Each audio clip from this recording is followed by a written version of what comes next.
Bien-aimés dans le Seigneur,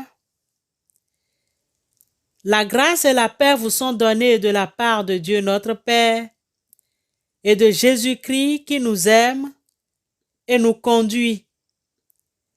Sans fin, Seigneur, nous chanterons ton amour. D'âge en âge, nous proclamerons ta fidélité. Toi, le monde célèbre tes merveilles, Seigneur, et l'assemblée des croyants ta fidélité. Dieu de l'univers qui est puissant comme toi, c'est l'amour qui rayonne de toi. Heureux le peuple qui saura t'acclamer. Tout le jour, à ton nom, il dansera de joie. Psaume 89, versets 5 et 15. À travers ces versets, nous vous saluons très fraternellement au nom du Père, du Fils et du Saint-Esprit. Amen.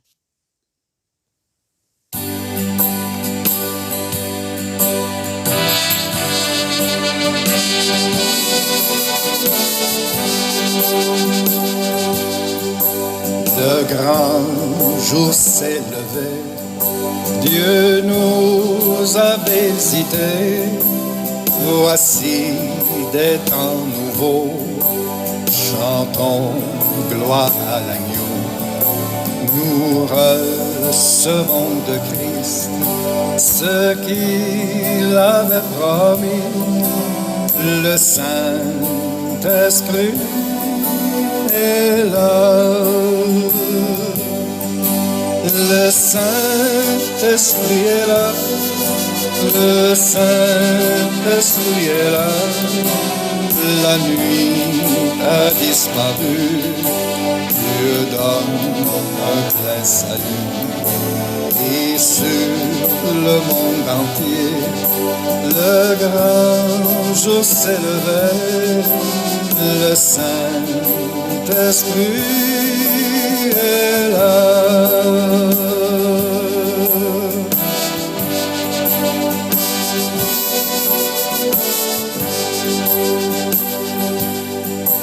L'obscurité s'enfuit, la lumière a jailli.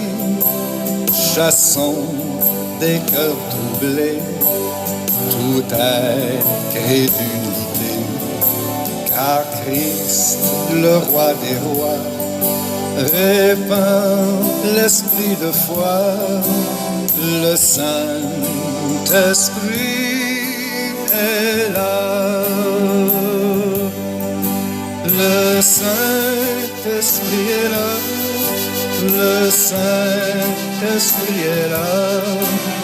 La nuit a disparu, Dieu donne un plein salut. Et sur le monde entier, le grand jour s'est levé, le Saint-Esprit est là. Oui, Seigneur, le grand jour s'est levé et nous te disons merci. Prions Dieu.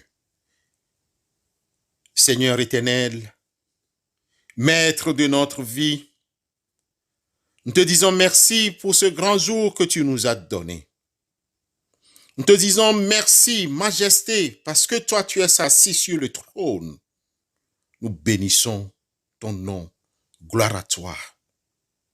Seigneur et Maître de notre vie, éloigne de nous l'esprit de domination, d'oisiveté, de paresse et de vaines paroles. Donne-nous aujourd'hui et pour les jours à venir un esprit d'intégrité, d'humilité, de patience et d'amour. Oui, Seigneur Roi, accorde-nous de voir nos fautes, nos erreurs et de ne pas juger notre prochain, car tu es béni dans le siècle des siècles. Que ta volonté soit faite sur nous tous pendant cette journée. Au nom du Seigneur Jésus-Christ. Amen.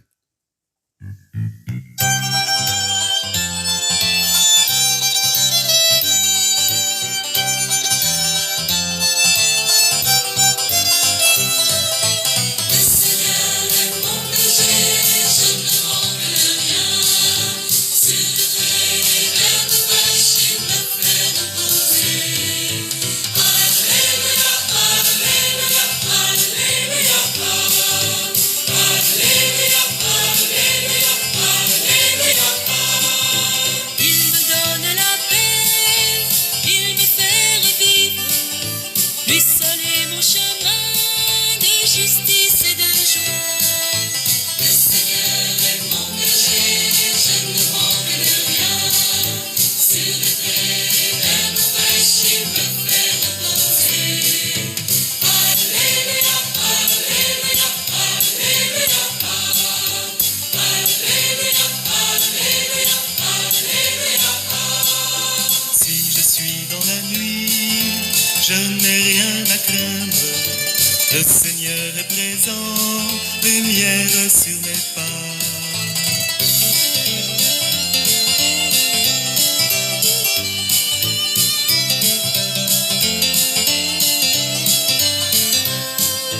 Le Seigneur est mon berger, je ne manque de rien. Sur les prés vers nos fraîches, il me fait reposer.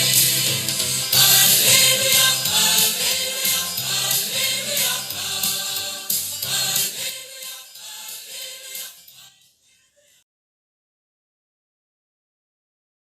Chers frères et sœurs dans le Seigneur, le texte qui nous est proposé ce matin pour notre méditation est tiré de l'Évangile de Jésus-Christ selon Jean, chapitre 5, versets 39 à 47.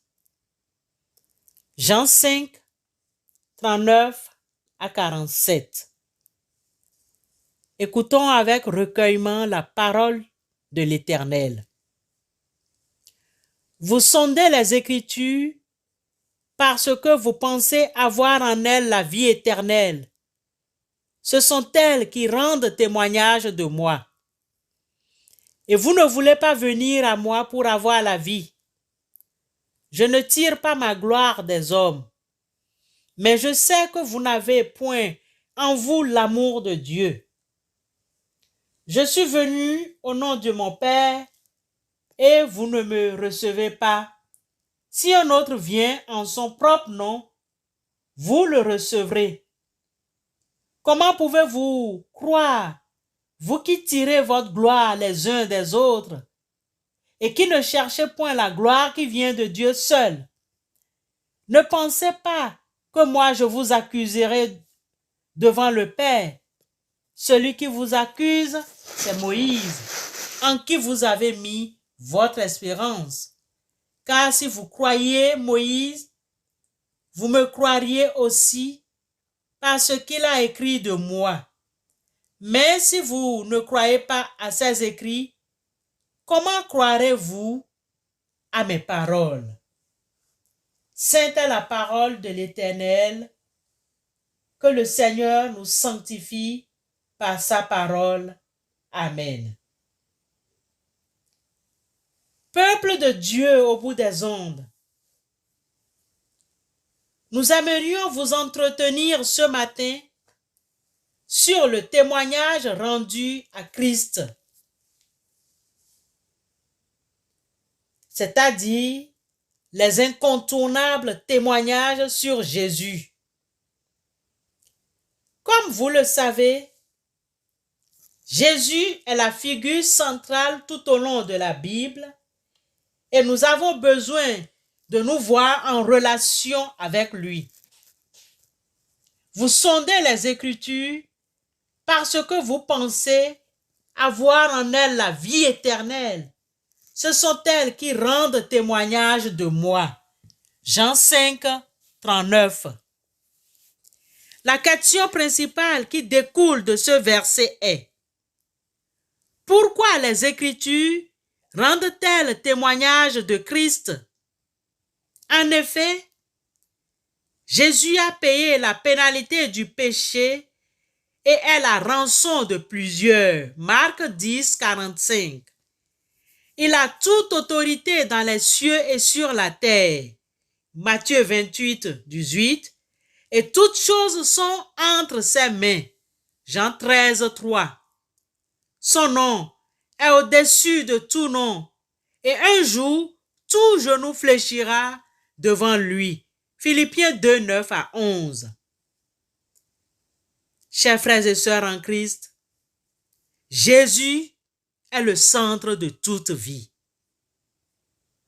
Christ est le cœur de notre économie et la source de notre puissance. Grâce à lui, nous produisons une vie digne d'être vécue en faisant preuve devant tous qu'il est le point central de notre vie. Paul peut avoir vécu beaucoup d'épreuves, mais peu importe où il était ou ce qui lui arrivait, il avait une priorité pour la vie. Il déclare dans Philippiens 1, 21, « Car Christ est ma vie et la mort m'est un gain. » Il n'y a aucun véritable économa sans Christ au centre. Galates 2, 20.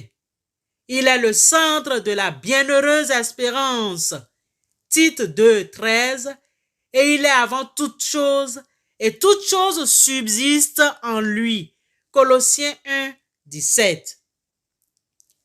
Tout comme le cieux est au centre de la roue, et celle-ci porte le poids d'un wagon, Christ est le centre de la vie de l'économe. Tout comme un essieu rigide assure la stabilité en permettant aux roues de tourner, Jésus est le centre fixe et stable de notre existence chrétienne. Hébreux 13, 8. Son influence devrait affecter tout ce que nous pensons et faisons. Tous les aspects de l'économie tournent autour et trouvent leur centre en Christ. Alors, mes frères, mes sœurs, nous devons mettre Jésus-Christ au centre de toutes choses. Tout doit tourner tout autour de lui, car il déclare dans Jean 15, 5, « Car sans moi, vous ne pouvez rien faire. » Le centre de l'économie n'est pas un vide creux, mais la réalité de la vie de Christ qui œuvre dans notre vie pour transformer nos caractères maintenant et pour l'éternité. C'est une chose de dire que Jésus est le centre de notre vie, mais c'est une autre chose de vivre cela en termes pratiques. Comment pouvons-nous être sûrs que Jésus vit réellement en nous, comme il le promet, si nous le laissons demeurer en nous? L'homme pécheur doit toujours regarder à Jésus et avec la foi candide d'un petit enfant, il doit s'appuyer sur les mérites du Christ, acceptant sa justice et se confiant dans sa miséricorde. Les serviteurs de Dieu doivent enseigner cette vérité première, c'est-à-dire la justice du Christ. Exaltons le Christ crucifié, le Christ monté au ciel, le Christ revenant bientôt. Voilà ce qui devrait toucher, réjouir, remplir l'esprit d'un chrétien qui expose avec amour et ferveur les vérités évangéliques. Alors, on le perdra lui-même de vue. On ne verra plus Jésus seul.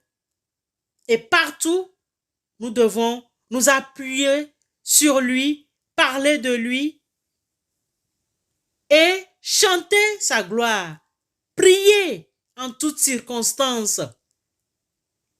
De toutes nos forces, amenons ceux qui nous entourent, c'est-à-dire les âmes confuses, égarées, perdues, à l'agneau de Dieu. C'est la mission de chacun de nous. Ce n'est pas seulement la mission des prédicateurs ou des pasteurs, mais c'est la mission de tous les chrétiens, de tous ceux qui confessent Jésus-Christ. Nous avons une mission, c'est d'amener tous ceux qui sont autour de nous à Jésus. Par quoi nous pouvons le faire? Par notre manière de faire, notre manière de parler, notre manière de vivre. Et c'est en cela que nous sommes dans le monde, mais nous ne vivons pas pour le monde. C'est-à-dire, nous ne sommes pas du monde. Nous devons faire la différence. Car si nous sommes avec les autres et comme les autres, nous ne pouvons pas marquer notre vie, c'est-à-dire notre entourage.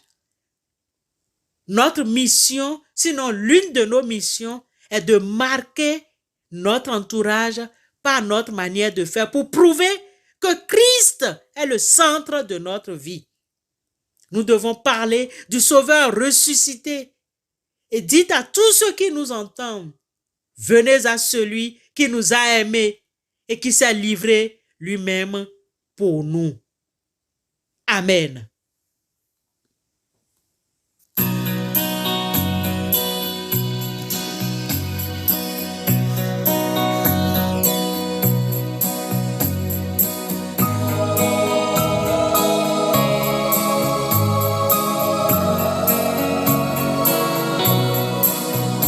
Mon Dieu est si bon, il prend bien soin de moi. Ce Dieu si fidèle, sais-tu qu'il pense à toi? Il voudrait t'aider dans tes difficultés. Il faut que tu viennes à lui tel que tu es. Dieu sait si bien ce qui te semble lourd, qui te fait mal, te trouble chaque jour. Il connaît tes besoins, ta part du lendemain. Avec mon Dieu, tu sais, tout ira bien. Peuple de Dieu, au bout des ondes, après cette exhortation, après cet enseignement, que devons-nous faire? Nous posons toujours cette question. Une chose nous reste, celle d'intercéder les uns pour les autres. Unissons-nous dans la prière d'intercession. Dieu Tout-Puissant, nous aussi, nous te rendons témoignage que tu es le Fils de Dieu, tu nous as créés dans ta bonté. Et en particulier, tu nous as donné la grâce. Et cette grâce que tu viens de nous faire d'entendre ta parole. Permets qu'elle renouvelle nos pensées et nos affections. Et permets qu'elle trouve en nous et qu'elle donne en nous la vie en Jésus-Christ. Dieu Tout-Puissant, source de toute sagesse, toi qui connais nos besoins avant que nous les exprimions. Toi qui sais combien dans nos prières que nous ignorons ce qui nous est vraiment nécessaire. Aie pitié de nous et accorde-nous les grâces que dans notre indignité, nous n'avons pas pu implorer et celles que dans notre aveuglement, nous ne savons pas te demander. Dieu, maître du monde, toi qui fais la destinée des nations, nous te prions pour tous les pays. Assiste-nous dans tous ces pays et permets que nous puissions vivre dignement. Nous te prions pour les entreprises qui sont en difficulté. Nous te prions pour les particuliers. Nous te prions pour tous ces frères et sœurs qui luttent afin de pouvoir joindre les deux bouts. Père éternel, nous tournons nos faces vers toi pour te présenter les malades, ceux qui sont en difficulté, Ô Père, tous ceux qui sont dans les hôpitaux, dans les maisons de traitement et les malades qui s'ignorent, Dieu de grâce qui guérit, viens, assiste-nous et donne la guérison. Nous aimerions te soumettre les enfants, les plus petits. Père éternel, protège-les et donne aux parents la grâce et les moyens de pouvoir les élever. Père éternel, nous aimerions te soumettre tous ceux qui ont la charge de l'éducation de ces enfants. Protège-les et mets en leur la crainte nécessaire afin de pouvoir communiquer et transmettre à ces enfants les compétences nécessaires. Père éternel, nous t'en supplions.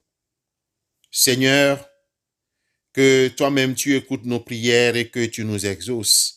Éternel Dieu, nous t'avons demandé tout ceci au nom et pour l'amour de ton Fils Jésus-Christ, notre Rédempteur. Amen. Le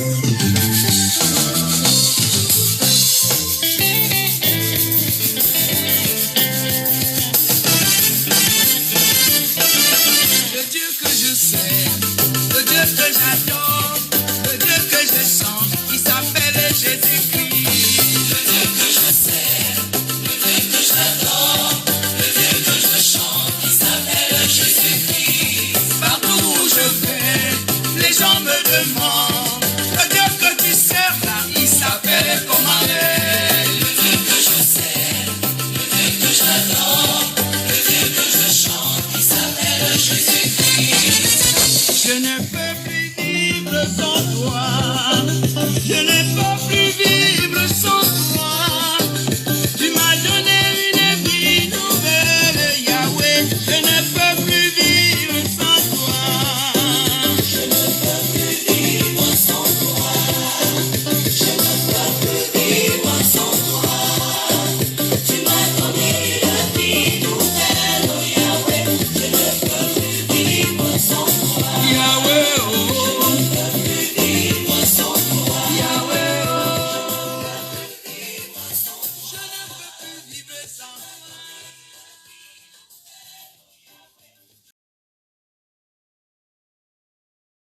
Écoutons l'exhortation et recevons la bénédiction de la part de notre Dieu. Car si vous croyez Moïse, vous me croiriez aussi parce qu'il a écrit de moi. Mais si vous ne croyez pas à ses écrits, comment croirez-vous à mes paroles? Que le Dieu de l'espérance vous remplisse de toute joie et de toute paix dans la foi, afin que vous débordiez d'espérance par la puissance de l'Esprit Saint. Amen. Bonne journée et que le Seigneur vous soutienne au cours de cette journée.